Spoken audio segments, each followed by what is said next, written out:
Welcome to Scorched Earth and a general mid-month reading for the sign of Scorpio, Sun, Moon or Ascendant for the last 2 weeks of May. I hope you're well. I'm using the Crow Tarot for you today. Do I have anything to tell you? I don't think so. Oh, it's just the structure of these readings. So for the mid-months, I do something slightly different to the main monthly read, in so much as we are looking for the lessons. So to that end, what I'm going to do is pull 3 cards for your current energy, see where you're at right now. And then I'll pull a further 3 cards to see what that is trying to teach you, right? I see everything as a lesson. Life experience has taught me that.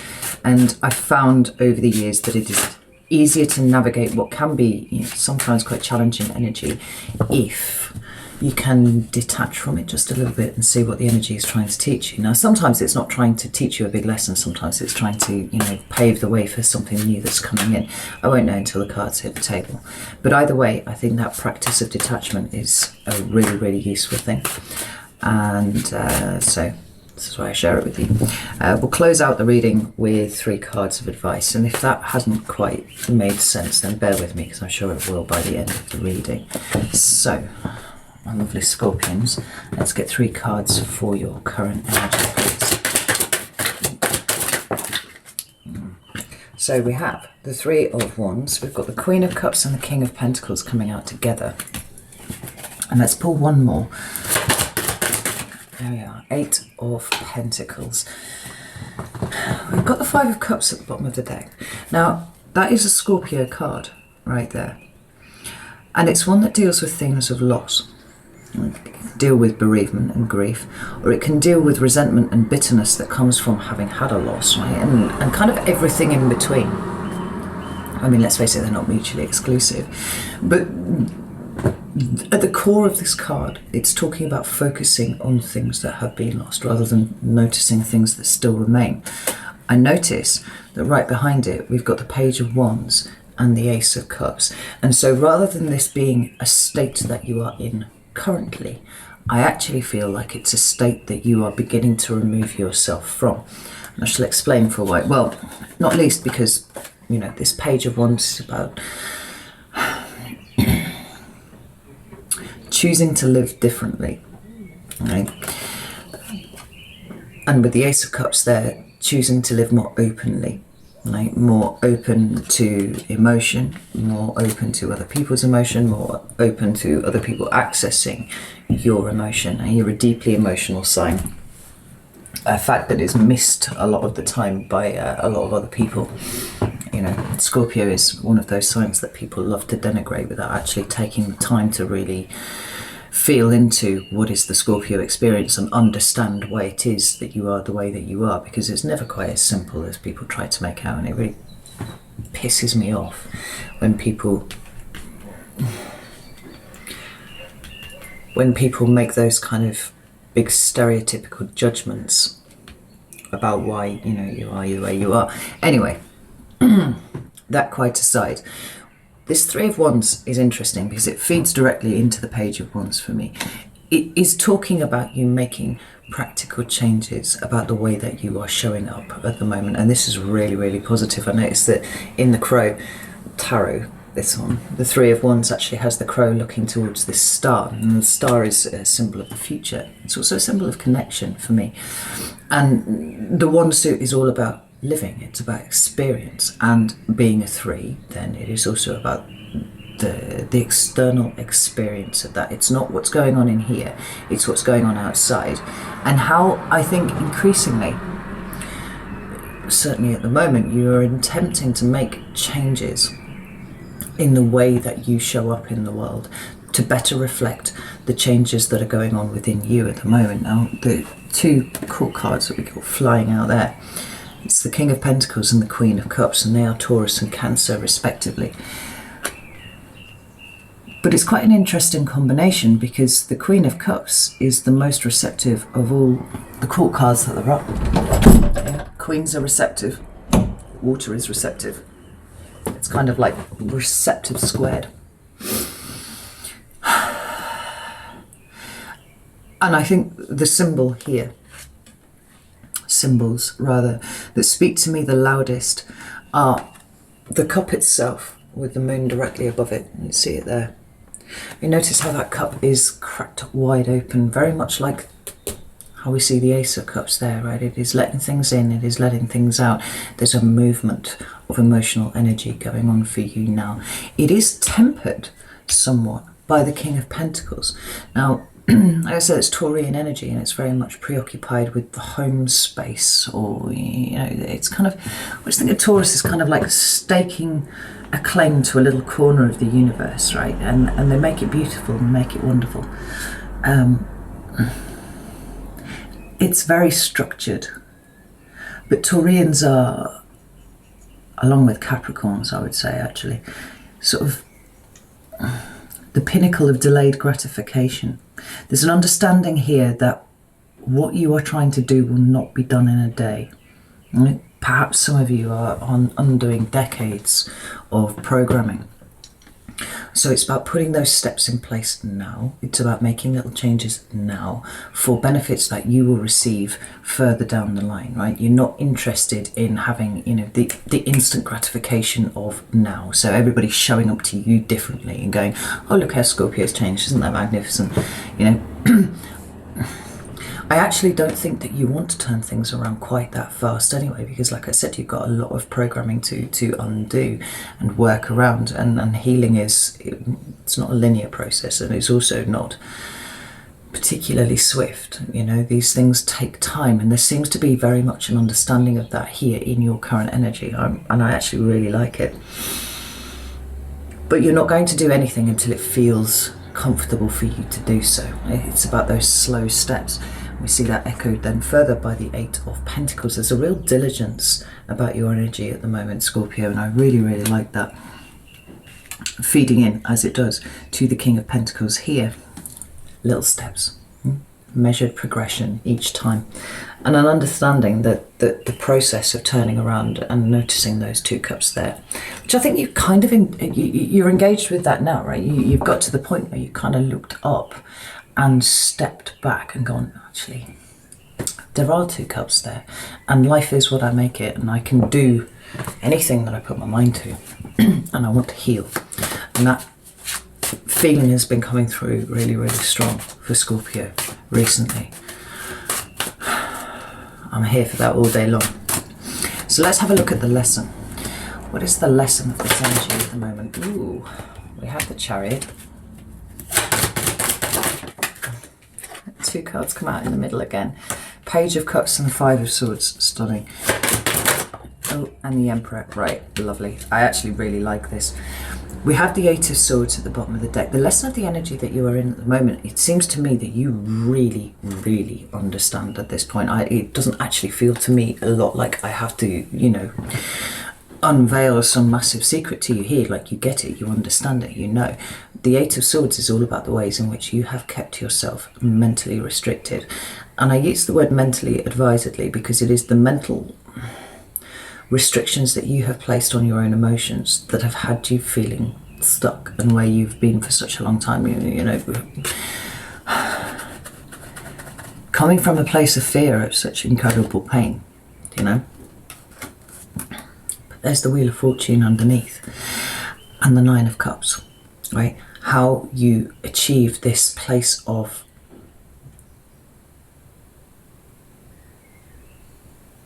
But you know what? I think for a lot of Scorpios, the aim was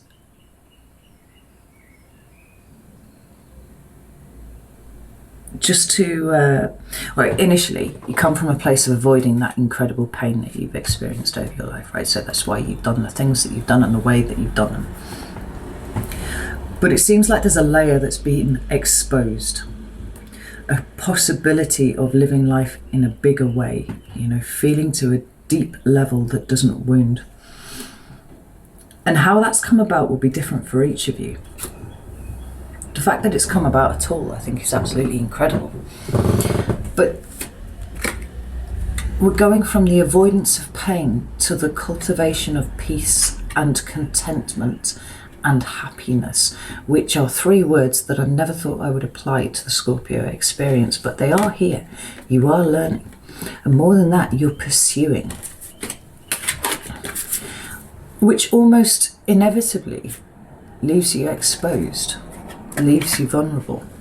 That in and of itself is a massive thing for a Scorpio. Let's not underestimate exactly what it is that you're doing here. But the lesson of the energy that you're in, like I said, I think it's one that you understand very well. It's flanked by major arcana. So on one side here we have the Chariot, another card of Cancer, just like the Queen of Cups. And so something ultimately very emotional, but a card that speaks of the self, and not only the self, but of balance. Now, it also speaks about drive, it speaks about determination, it talks about a will to succeed, right? And all of these things are absolutely apparent here, but it's like, almost like you had to hit a point of almost reaching implosion before you started casting around and looking for different ways to do things, you know? The drive and determination had to come from within, and actually, you know, as a vent for your subconscious. We've got the moon up there in the corner, another symbol of Cancer, interestingly enough. And I think now that you're on this path, I don't think that there's any deviating away from it, honestly. We've got the Page of Cups and the Five of Swords here. The very first part of your healing process is the acknowledgement that a lot of the thought processes, a lot of the ways that you've gone about things in your life, you know, for the avoidance of pain and all that sort of thing, has, if not absolutely entrenched your position, then certainly kind of got you stuck in a feedback loop, you know, where you behave a certain way and then people behave a certain way, and you go, well, that just demonstrates perfectly that I did the right thing here, you know. The Page of Cups is that gentle, compassionate approach to oneself, right? Starting slow, just like we see here, because it's necessary, but on a path of progression that is going to lead you inevitably towards the King of Cups, which is you. It's you, Scorpio, right? But all of this here takes time, takes undoing, and there's an understanding that you have to start small. Well, like I said, I don't think you'd be comfortable with starting any bigger than where you are at the moment. And we've got the Emperor. And the Emperor is looking directly at the Page of Cups and the Five of Swords. So to be honest, actually, the one that he's looking directly at is this crow in the Five of Swords here. The one that is holding on to the two swords that are pointing down. Now, it feels to me like there's an understanding of, I'm going to use the words mental gymnastics, I think, that you have employed throughout your life to control situations. When one is controlling, one is not vulnerable. And I think as your eyes are starting to open to the extent to which you have limited yourself throughout your life by staying very emotionally closed and inaccessible to other people, you see the control element that was behind that, you know. And as the balance starts to come, as they start to level out, you're going to see that really it's unnecessary. Like the Emperor feels like an unnecessary kind of addition of energy to here. Almost like it's where you've been wasting your energy in trying to control things. You know, we've spoken before about how like this level of hypervigilance towards the possibility of being hurt is incredibly energetically expensive, and controlling things is energetically expensive. And how much more could you achieve in terms of your own personal growth and, you know, your pursuit of happiness and all that sort of thing if you stopped trying to control these things? I think these are some themes that are coming up for you now.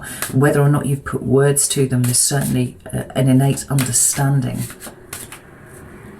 that this is what has occurred and that this is what is transitioning for you at the moment. I have some cards of advice for Scorpio, please.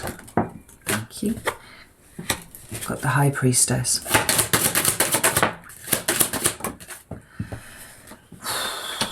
We've got the High Priestess with the Nine of Swords and the Devil. Two cards with very difficult energy. And the Devil is the card of Capricorn there, but I don't feel like that's important. What's important here is the underlying message, and that is fear. Right? And more than that, with the Nine of Swords being here, it is about the perception of your own fears, right? And how it is that you structure your life with that front and foremost, right? So I have this arbitrary rule of swords up being good and swords down being bad, right? It's fairly arbitrary, and to be honest, I've got a couple of decks where it doesn't apply, but for the most part it does. But across almost every deck that I have, the Nine of Swords is depicted, has the swords depicted as horizontal, right? They are effectively value neutral. The thing that changes whether these swords are good or bad, you know, so that way or that way, is the perception that is involved with it. And so it is the perception of your fear. It is the perception of the things that you feel chained to, the things that you don't feel like you have any choice in doing, you know, the modes of behavior, the patterns of behavior that you've indulged in. The advice for you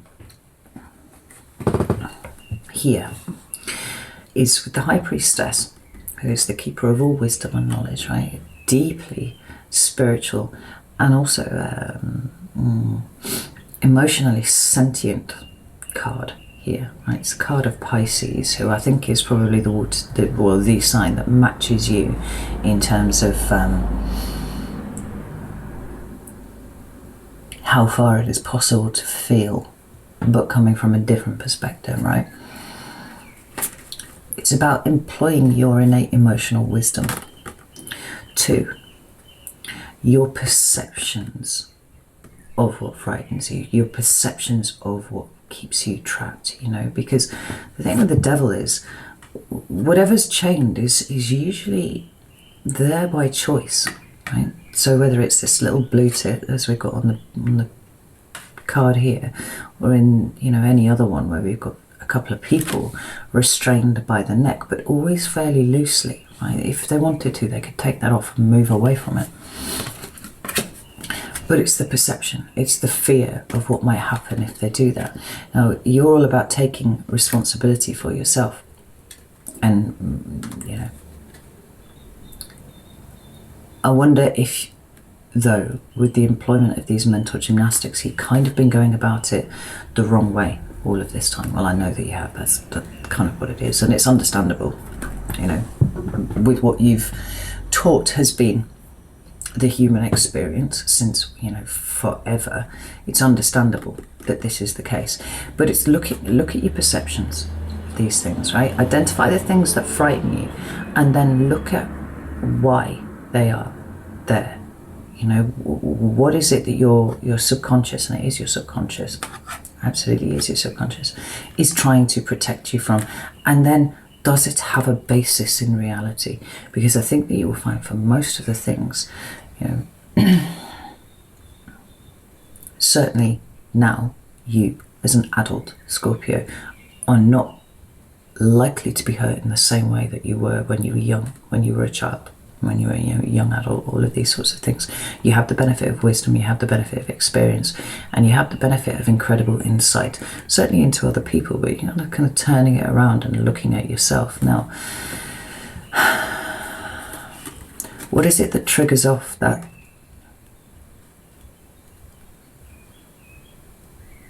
flight mode, or that retreat that Scorpio is so known for, you know? And it's always a tactical retreat, always a tactical retreat.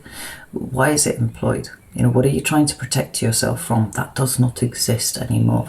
I think these are really useful questions for you to be asking yourself in these last 2 weeks.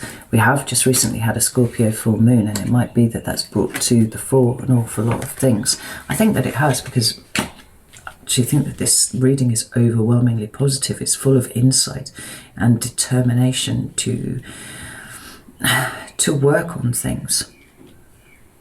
You know, that doesn't come out of nowhere. And the energy of the full moon stays with us for a good couple of weeks afterwards, and one this powerful and one that affects you so directly. You might possibly be feeling the effects of this for weeks and weeks and weeks. But for this last 2 weeks of May, it's about the analysis of your perceptions, right? Take those swords down off the wall. What do each of those swords represent to you?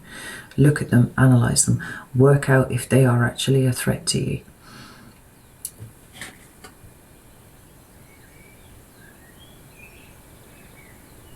And then decide what to do with them next. Because I like this card as well, because we've got the moon behind the swords. And you see how the swords are slightly obscuring the moon. The moon is your subconscious, yeah. And swords are all to do with the cerebral. They're all to do with, you know, your intellectual perceptions of things. So don't forget, your brain is basically just a processing machine. That's what it does. Where has it been obscuring the view of your moon, of your own personal moon?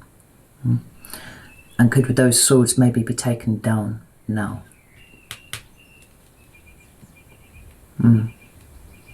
Okay, Scorpio, that's what I have for you. I'm going to leave it there. Know that I love you all very, very much, and I will see you soon.